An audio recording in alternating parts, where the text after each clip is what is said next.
Talk to me nice, I get sensitive. Choice of your words to convey. Your intentions might mean the best, but it's in your approach and delivery. I get so through by my triggers, probably from niggas who thought that they own me. Really consider that I do, you do, we do good on our own. Back on my throne, like yeah. Accept me at my worst, like you do my best. Better than I was last year. I've been facing tests, separate from the rest. Hope you're facing all your fears. I've been going so damn hard. It's been taking all this time. Giving up ain't in my blood. It's all in the signs. It's all in the signs. All in the signs.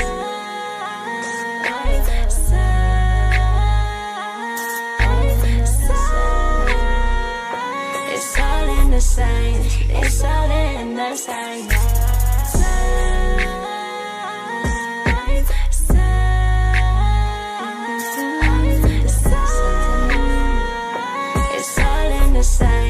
It's all in the signs.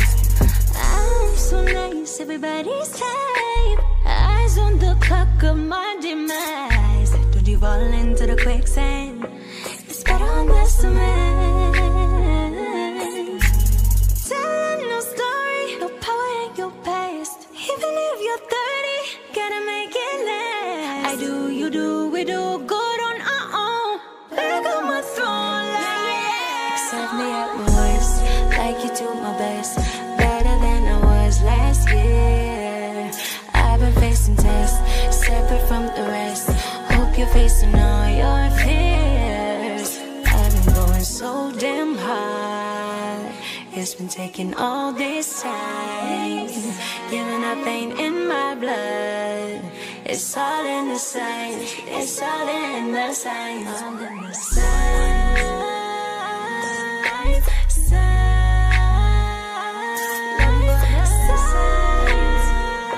It's all in the signs. It's all in the signs. They all come in time.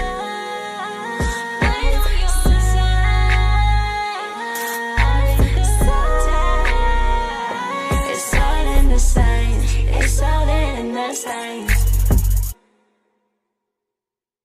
Greetings, greetings, greetings, peace and blessings, joy and prosperity, honor and respect, honor and respect, honor and respect.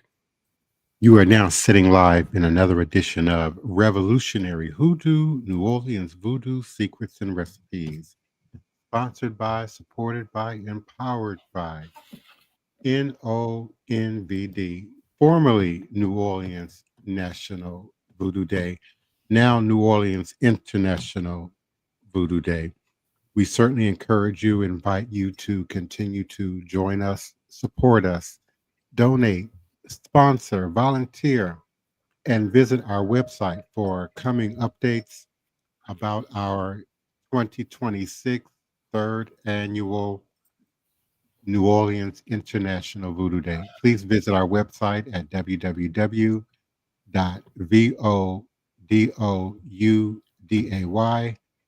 Again, that's www.voodooday.org, VODOUDAY, voodooday.org, for more information and coming updates.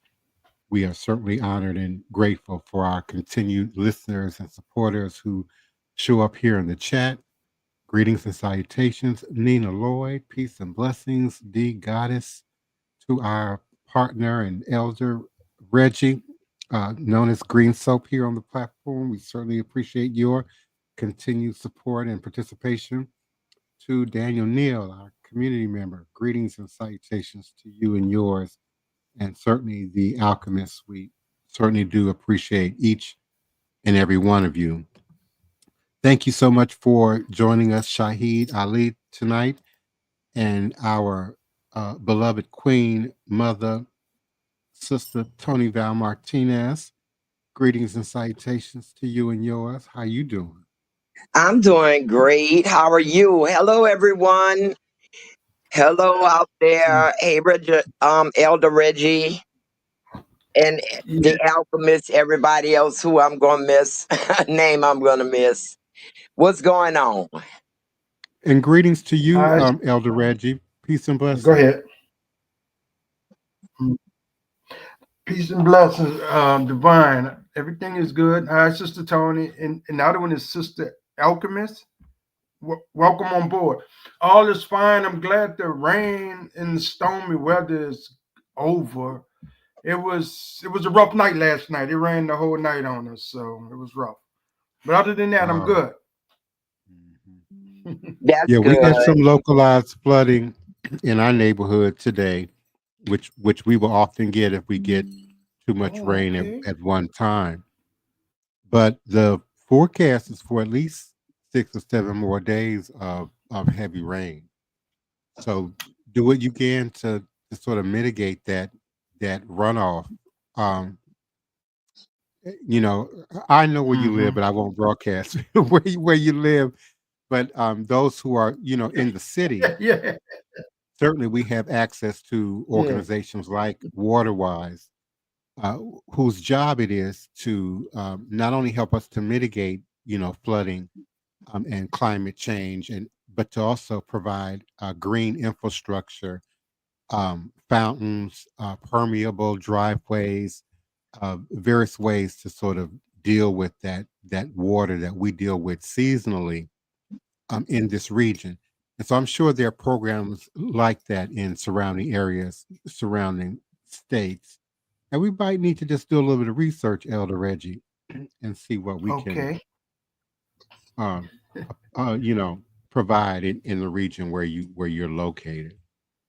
Yeah, one of the problems we have smaller rivers than the Mississippi, and when the rain table drops like this, they start to swell, and we don't have embankments and levees or anything to hold that water back. So we pray that the rivers don't swell. That's the only hope Hmm. we have. Yeah. And tragically, some of those areas that we're referencing are actually a part of the flood plan, and it's been kind of designed, to take on that extra water. That's terrible for the Hmm. property owners and the farmers and the other production that goes on, in the region. But man, we've got a job, a challenge with Mother Nature and the weather in our Hmm. region. We really do. Thank you, Yeah. Shahad Ali. Thank you for joining us tonight. We certainly appreciate you. You're welcome. Thank you. Thank you for joining us. We have been talking about really slave medicine. Hmm. There are uh, documents and archives and um, uh, verbal documentation of our relationship to and with the earth and the plants since before our arrival into the New World, but certainly uh, post Mid Atlantic slave trade. Western African slaves brought not only herbal knowledge with them across the Atlantic, they also imported the actual seeds. They wore necklaces of wild licorice seeds as a protective amulet. Captains of slaving vessels used native roots to treat fevers that decimated the human cargo.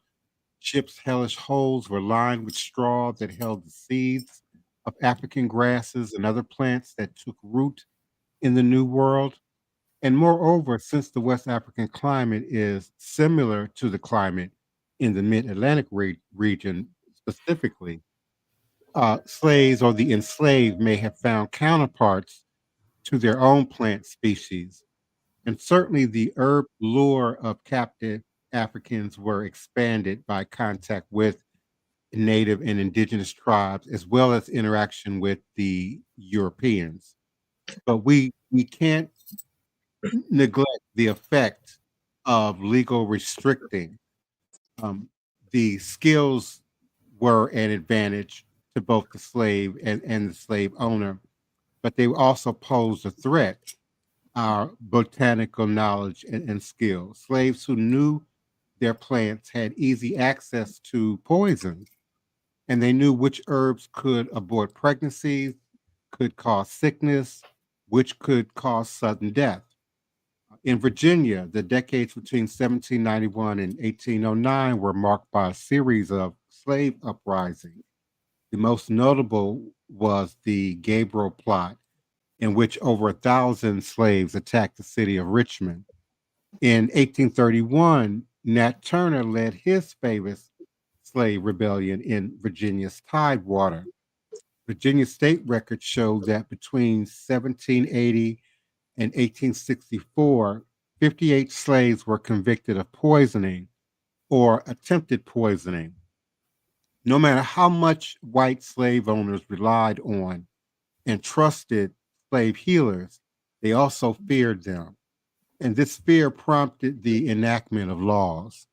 As early as 1748, the colony of Virginia forbade any Negro or other slave to administer any medicine whatsoever under pain of death without benefit of clergy. An exception was made for slaves treating other slaves or her owner's family, provided the owner gave permission. In 1792, the law was softened to allow acquittal if, at the slave practitioner's trial, it was shown that there had been no ill intent and no bad consequence. Thus, if a doctoress administered a preparation of herbs and the patient happened to die, an angry owner could have had the slave hung. And as an early historian observed, with stringent laws, with fear of poisoning constantly in the public mind, it is surprising that any of the Negroes should have attempted the risky business of prescribing for themselves or for the sick for that matter. In fact, the laws we know were not a deterrent, and slave medicine flourished on the plantation. While collecting wild herbs and roots, slave doctors, male and female, escaped the boundaries of their working life and perhaps experienced a fleeting taste of physical freedom. Certainly, a belief in the sacredness of healing plants allowed them to connect with an authority higher than their owners, be it an animistic African deity or a single Christian God, or the ancestors who paved the way and whose shoulders we continue to stand on. In the treating of their fellow man, they became an instrument of divine power. They, not their owner, controlled a patient's body. And at its core, slave healing was an empowerment for both the healer and the patient, and a constant reminder of the effectiveness of voodoo in the Haitian Revolution and the experience of the Bois Caimon ceremonies and the effect of unleashing the spirit of revolution and freedom and liberation into this so-called new world. So we must continue to support this knowledge, feed this knowledge, share this knowledge, utilize this knowledge. They say if you don't use an attribute, if you don't use a muscle, if you don't use a skill or a gift, you will surely lose it. And so we must begin where we are, begin, on a small scale. Begin with a pot, begin with a plant bag, begin with a plant box, in your yard. Begin with one or two plants and do your research. I personally like edibles, medicinals, plants that can be used in ceremony, that can be used in culinary pursuits. I don't particularly care for, what's just lush or green or colorful or pretty unless it can be utilized. And there are many plants that are lush and green and colorful, like roses, for example, that are indeed edible. But a lot of people don't know that. But you certainly don't want to eat commercial grown product.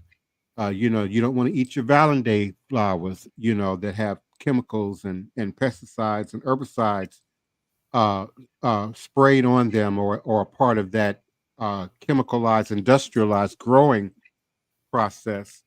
Uh, get out in the yard, spend some time in the sun, spend some time in the rain. Put your hands and your feet in the dirt. As Arrested Development had a song that spoke of that back in the day, and really reconnect with our ancestors, but also with Mother Nature and Mother Earth. What say you, Elder Reggie? Well, what said me on that is I was real heavy into what you're speaking of with the lawsuits, reading on lawsuits, giving people medicine outside of a doctor, presentation, and things of that. Just I had backed away from it because I was just hardcore trying to do it the way our ancestors done it. But Mm-hmm. reality struck too, and so I just backed away from a lot of the medicinal plants, the different herbs I was growing because I have read and learned on these herbs and was trying to administer it to people, part of the spiritual work I was doing. But there was some gray areas, divine, and I just backed away from it. Mm-hmm. Mm-hmm. And so, what?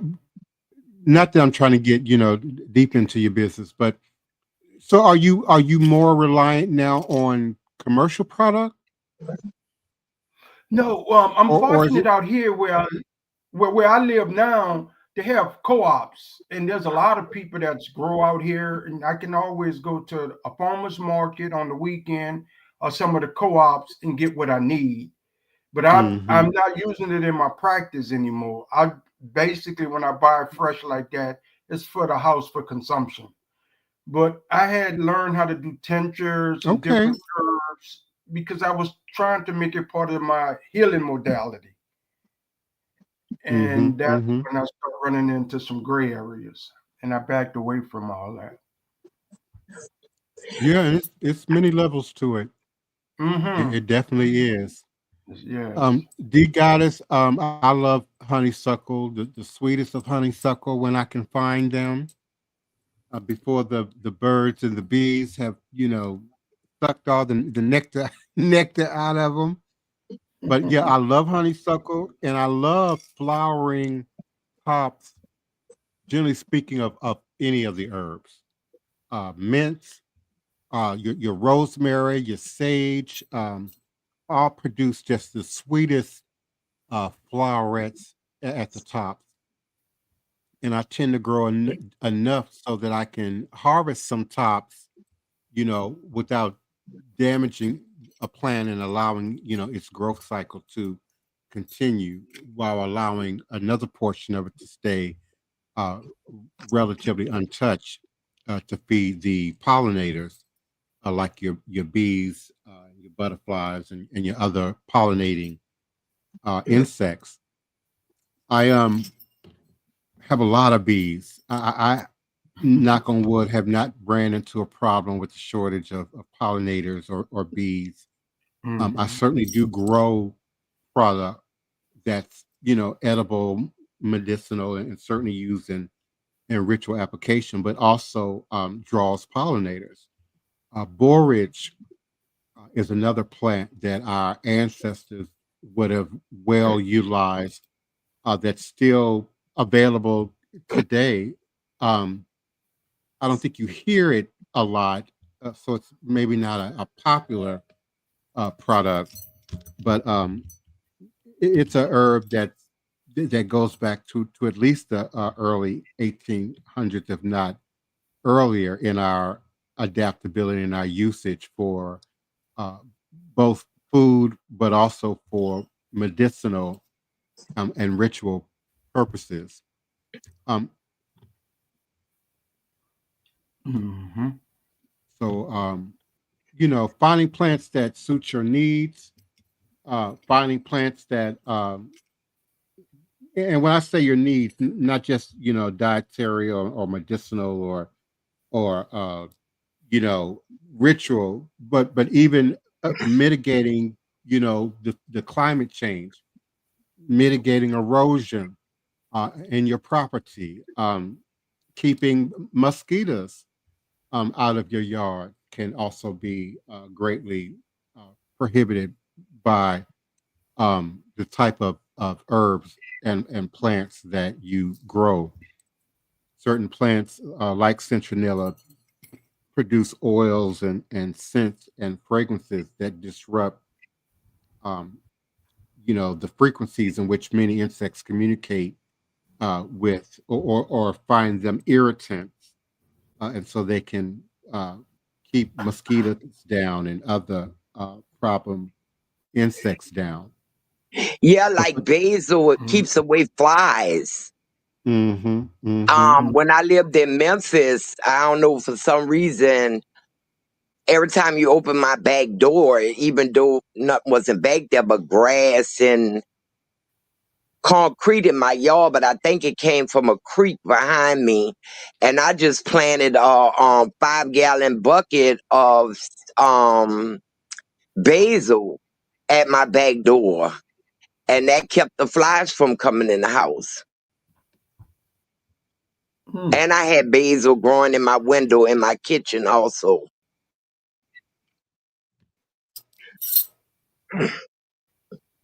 But that was very good for keeping the flies away. mm-hmm, mm-hmm. Yeah, the fragrant, more fragrant the herb, the less likely insects are going to like it and care Yeah. for it. Even I how was I position. Oh, I was just going to say, even how I position my plants. You know, some that operate as pollinators, others that keep insects away, and you can group certain vegetables and herbs together so that they help to support the growth of each other and the defense system of the plant. Go ahead, Sister Tony. some plants you shouldn't plant together.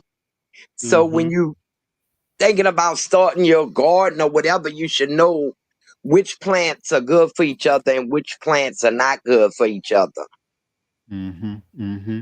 I was thinking about when you said, they passed all these laws that the slaves couldn't do any kind of healing medicine and this, that, in my head, I was picturing, oh yeah, like drugs. I could see the slaves still getting the medicine out and master don't know where it's coming from. Just like drug dealers. I'm like, oh Lord, they dealing Mm-hmm. drugs Mm-hmm. on the plantation. Healing drugs. But you know, it also puts me in the mind of mass control.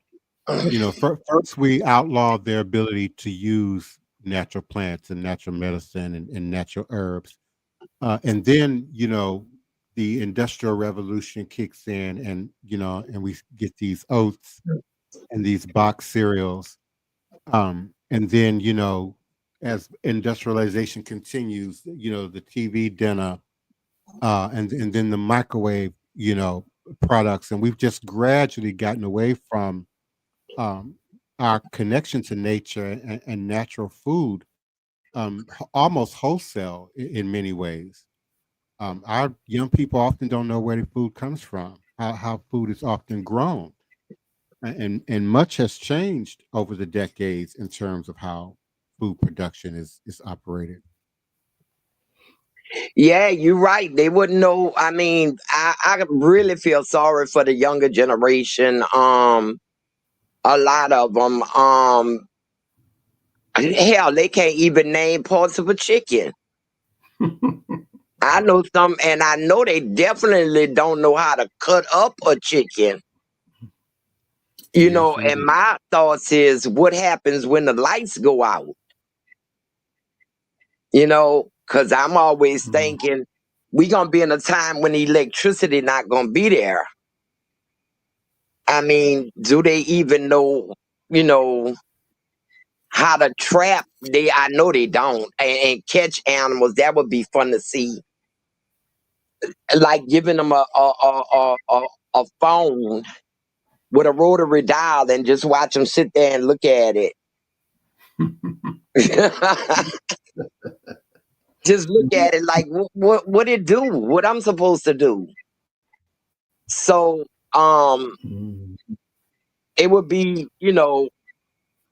good to get back into not only growing our own vegetables and herbs, but also some animal husbandry. Yeah. And learning some animal husbandry and stuff. Or just some basic hunting and fishing. Yeah. I would love And to how see to more. clean fish. Yeah, I would love to see more elders taking, families or groups of young people, out on hunting and or fishing excursions and just passing on the basic skills. But like you say, they make it harder and harder. Harder and harder.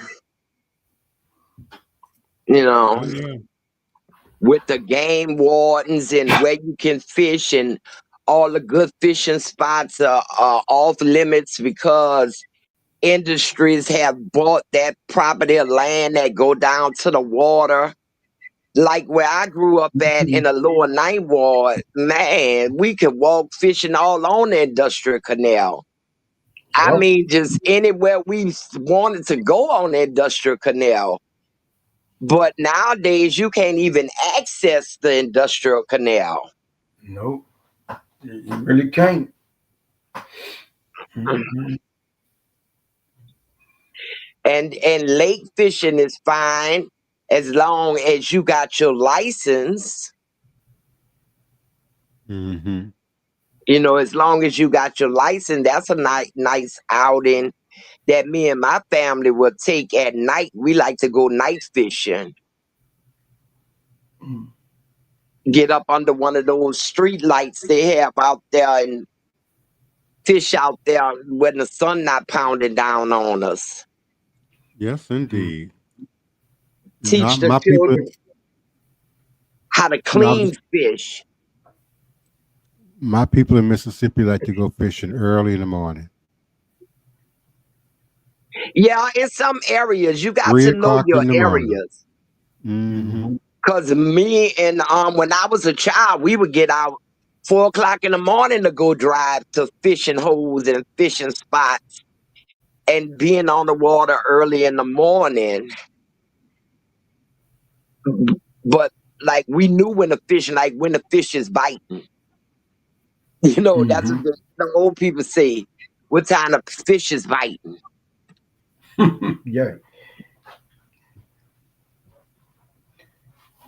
But it's Yes, a whole indeed. lot that I can't keep up with all these alphabets of all these generations, the X, Z, and all this here, millennials and all of that. But they are at a serious loss as far as surviving a serious disaster.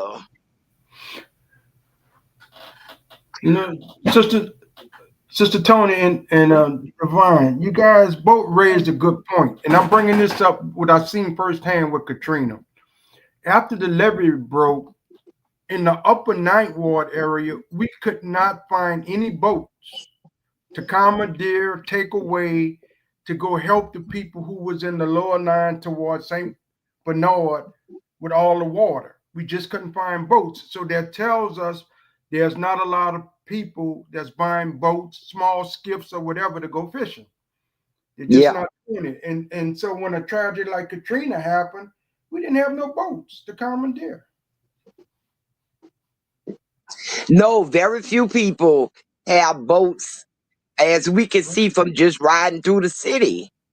We don't see the boats in the yard no more. They don't have the boats in the backyard. At one time, it looked like everybody had a boat, a canoe, a boat, or something, a flatbed boat, without a motor. that you use the paddle with. So, you know, they had something. Right. But So we had to wait 24 hours for the Louisiana Wildlife and Fishery to get to the 9th Ward so we can have boats. By that time, so many people had drowned. I don't mean to talk debt right now, but it's just a reality without people fishing, without people having boats as recreational boats.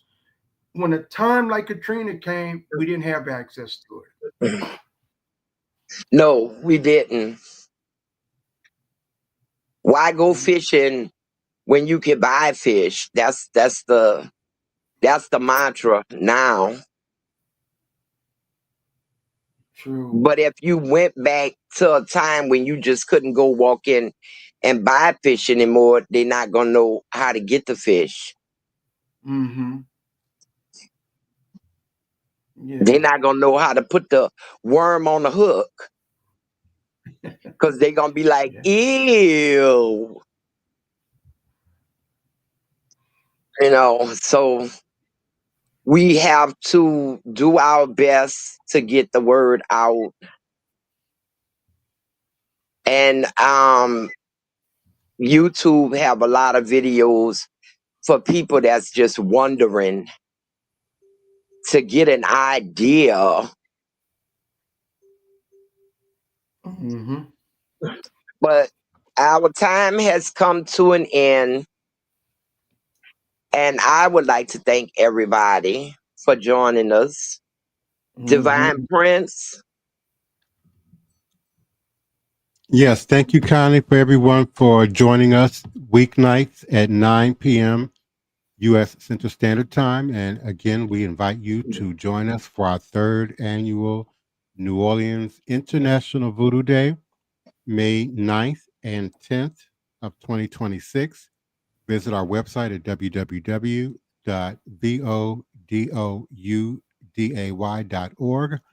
www.voodooday.org for coming updates, continuing news about our 3rd annual National New Orleans Voodoo Day, International Voodoo Day. Until next time, remember that all is truly and indeed a blessing if you can just see beyond the veils, and no matter what you do, respect the voodoo.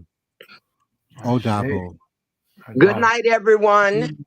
Good night, everyone. Good night. Double. Ashe.